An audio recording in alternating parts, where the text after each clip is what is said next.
5 dhjetor. Kalvari nuk anashkalohet. Kështu, ndërsa ishin atje, asaj u mbushën ditët për të lindur. Dhe ajo lindi djalin e saj të parë lindur, e mbështolli me pelena dhe e vendosi në një grasht, sepse në Han nuk kishte vend për ta. Luka 2:6-7. Ndoshta mendon se nëse Perëndia e sundon botën në atë mënyrë sa të përdor numërimin e popullsisë të një perandërie për ta çuar Marinë dhe Jozefin në Betlehem, sigurisht që ai mund të siguronte një dhomë në Han. Patjetër që mund ta bënte. Pa diskutim që ai mund ta bënte.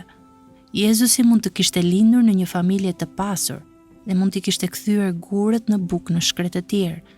Ai mund të kishte thirrur 10.000 engjëj që t'i vinin në ndihmë në Gjetsemani. Jezusi mund të kishte zbritur nga kryqi dhe ta kishte shpëtuar veten. Ndaj pyetja s'është çfarë mund të bënte Perëndia, por çfarë vendosi të bënte. Vullneti i Perëndisë ishte që, edhe pse Krishti ishte i pasur, për hirin ton, ai u bë i varfër. Shenjat, skemi dhoma të lira, të hyrjet e të gjitha haneve në Betlehem ishin për hirin tuaj. U bë i varfër për ju, e 2 Korintasve 8:9. Perëndia sundon mbi të gjitha gjërat, edhe mbi kapacitetet e hoteleve dhe shtëpive me qera ditore, për hir të fëmijëve të tij. Rruga e Kalvarit nis me shenjën, skemi dhoma të lira në Betlehem, dhe përfundon me talljet dhe pështymat ndaj kryqit në Jeruzalem.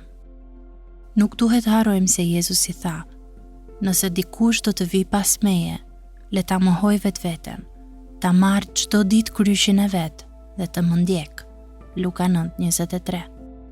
Ne i bashkohemi Jezusit në rrugën e Kalvarit dhe e dëgjojmë tek na thot: "Kujtoni fjalën që unë ju thash, shërbëtori nuk është më i madh se i Zoti i tij. Nëse më kanë përndjekur mua, do t'ju përndjekin edhe ju." Gjoni 15:20.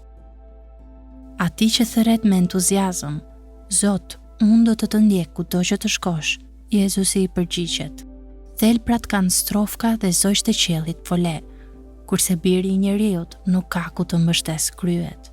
Luka 9:57-58. Po, Perëndia mund të ishte kujdesur që Jezusi të kishte një dhomë për lindjen e tij, por kjo do ta kishte anashkaluar Kalvarin.